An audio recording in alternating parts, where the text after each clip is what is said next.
आप देख रहे हैं पंजाब केसरी और महेंद्र बाजवा। पंजाब और देश के अंदर विभिन्न राजनीति का जो माहौल बना हुआ है उसके बीच में हमारे साथ बातचीत करने के लिए फायर ब्रांड हिंदू नेता साध्वी प्राची मौजूद है हमारे स्टूडियो में। बातचीत करेंगे उनसे स्थिति और परिस्थितियों के बारे में। सभी बहुत बहुत स्वागत है आपका पंजाब केसरी।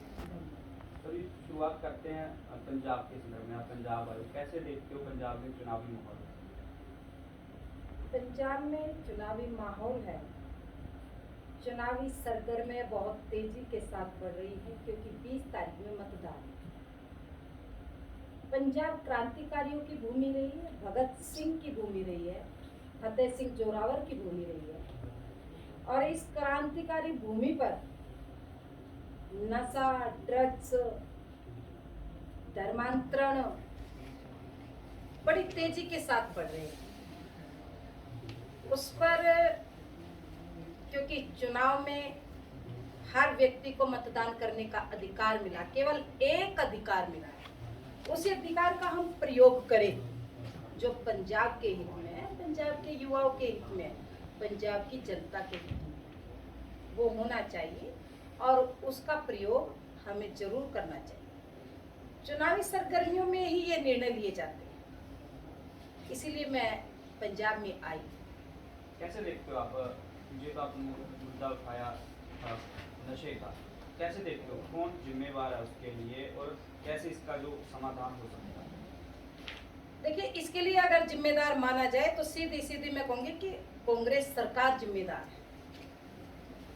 उत्तर प्रदेश के अंदर 2017 से पहले इतने अपराध थे, नशा वहां भी था, अपराधी चरम पर थे, लेकिन 2017 के बाद जब योगी जी ने सत्ता संभाली, कुर्सी जैसे ही संभाली, अपराधियों के जो हौसले बुलंद थे ना, वो हौसले पस्त हो गए और गले में तख्तियां डाल करके घूम रहे थे सरेंडर करने के लिए कि हम अपराधी नहीं है, अब हम अपराध नहीं करेंगे। तो ये बढ़ावा सरकारें देती है अपराधों को, इसलिए यहाँ पर नशा बढ़ रहा है। कांग्रेस की सरकार ने नशे को बढ़ावा दिया है और उसका मैंने एक ही सॉल्यूशन बताया। जैसे योगी जी ने कंट्रोल किया अपराध, ऐसे पंजाब में भी हो सकता है। सत्ता परिवर्तन जरूरी है, वो सत्ता परिवर्तन होगा तो नशा मुक्त, धर्मांतरण भी बंद होगा। क्या आपको क्या लगता है किस तरह का सत्ता परिवर्तन होना चाहिए पंजाब में? कांग्रेस की सत्ता अब पंजाब के लोगों को भा नहीं रही है और उसके कारण है बहुत सारे। पंजाब के सीएम एक ईसाई मिशनरियों से जुड़े हुए, सीमा पर बड़ी तेजी के साथ ईसाई मिशनरियां काम कर रही है। मुझे तो चिंता ये, मेरी अंतरात्मा की आवाज है कि तेजी के साथ जो धर्मांतरण बढ़ रहा है, कहीं ये पंजाब पश्चिम बंगाल ना बन जाए। जो पश्चिम बंगाल के हालात, कहीं वो स्थिति ना आ जाए, क्योंकि कांग्रेस ने यही तो काम किया है शुरू से। 70 सालों का इतिहास कांग्रेस का उठा करके देख लीजिए।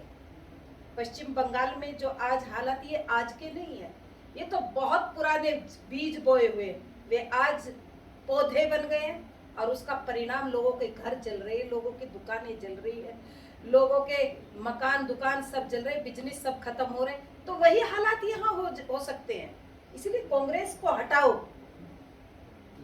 पंजाब की मोदी जी ने कितना अच्छा संदेश दिया है, मोदी जी ही विकल्प है, यहाँ भाजपा ही विकल्प है और कोई पार्टी विकल्प नहीं हो सकती। नशे की बात करते हैं, जो पिछली सरकार थी, आप नशे की बात कर ही रहे हैं, तो जो पिछली सरकार थी जिसमें भाजपा भी हिस्सेदार थी, अकाली दल और भाजपा की, उसमें सबसे ज्यादा कहा जाता है कि नशा जो उसमें फला फूला। ये जो हिस्सेदारी की बात आप कर रहे हैं ना, इसी में गड़बड़ होती है। हिस्सेदारी नहीं, जैसे योगी जी पूर्ण बहुमत में आए, पूर्ण बहुमत में सरकार बनी, तो निश्चित रूप से अच्छे निर्णय होंगे।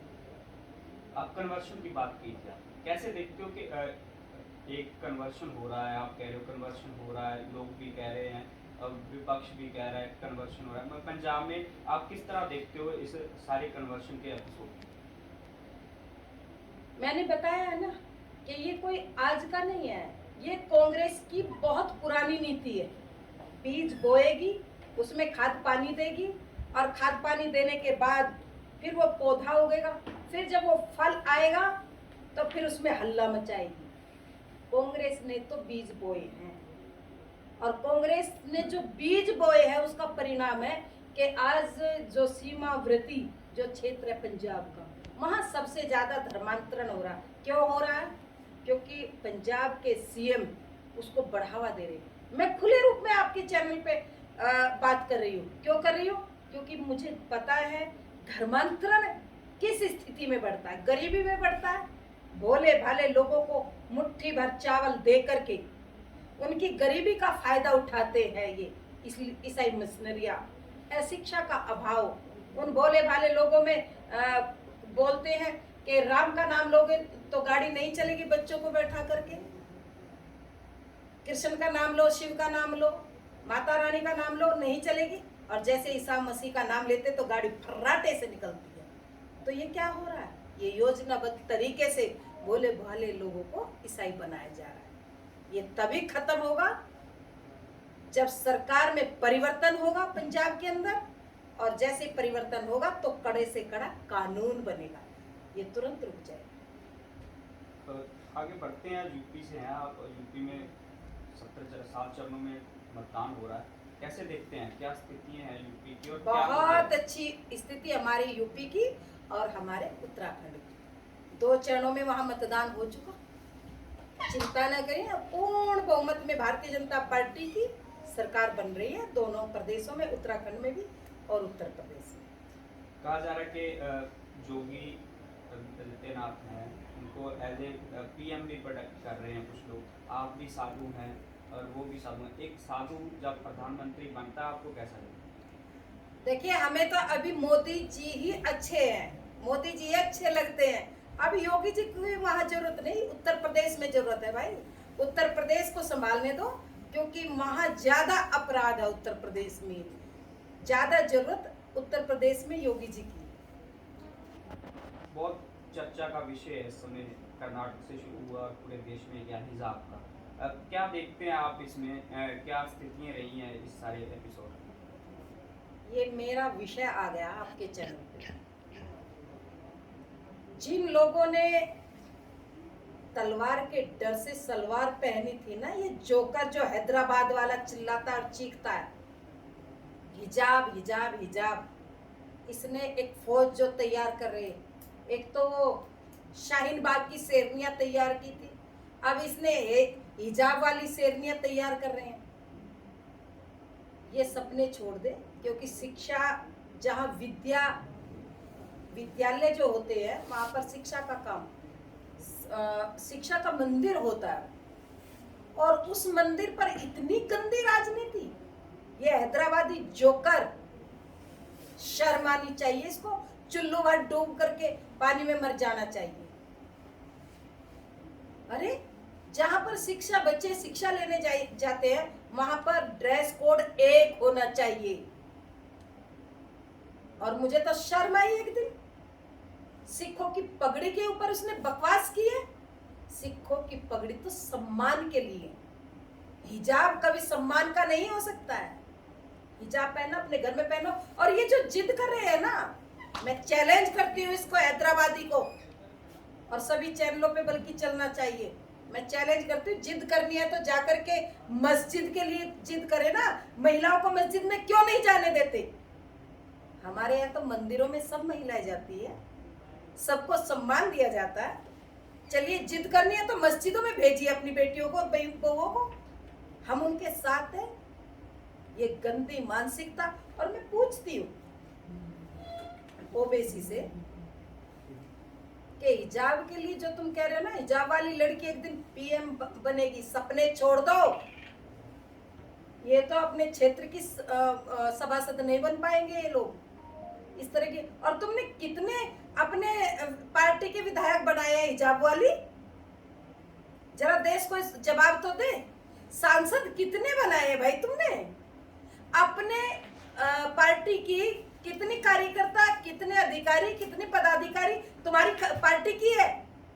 ये बकवास करते, खाली नोटंकीबाज है ये लोग। पंजाब में भी प्रदर्शन हुए इस मामले में कई जगह, उसको कैसे देखते? ये खाली राजनीति हो रही, मैंने बताया इनमें कोई दम नहीं है। जैसे शाहीन बाग की सेवियां बैठा रखी थी ना, ऐसे ये जगह जगह ये इस तरह के ये प्रोपगंडे करें, इनमें कोई दम नहीं है। आखिर में हम चलते हैं, राम मंदिर का निर्माण हो रहा है और कहा जा रहा है कि मथुरा काशी भी बाकी है, उसके बारे में। राम मंदिर बन चुका, भव्य राम मंदिर बन रहा है, विश्व का अलौकिक मंदिर बनेगा। ऐसे धीरे धीरे कृष्ण मंदिर भी बन जाएगा, जैसे राम मंदिर बना। आप पंजाब आए हैं, पंजाब की आबो हवा देखी, आपको कैसा लगा पंजाब? पंजाब बहुत अच्छा है। केवल और केवल राजनीतिक षड्यंत्रों के द्वारा यहाँ के भविष्य को खराब करने का काम किया जा रहा है, इसका मुझे बेहद दुख है। पंजाब ये क्रांतिकारियों की धरती रही है, मैं फिर कह रही हूँ, और वो क्रांतिकारी धरा पर आकर के मुझे बहुत अच्छा तो लगता है, लेकिन दुख यही होता है कि यहाँ पर धर्मांतरण और नशा जो बढ़ रहा है वो खत्म होना चाहिए। तो साध्वी जी ने अपनी बात रखी, आपने बात सुनी। साध्वी जी पंजाब के के साथ समाधान किए, धन्यवाद। नमस्कार। आप दर्शकों का सभी का धन्यवाद।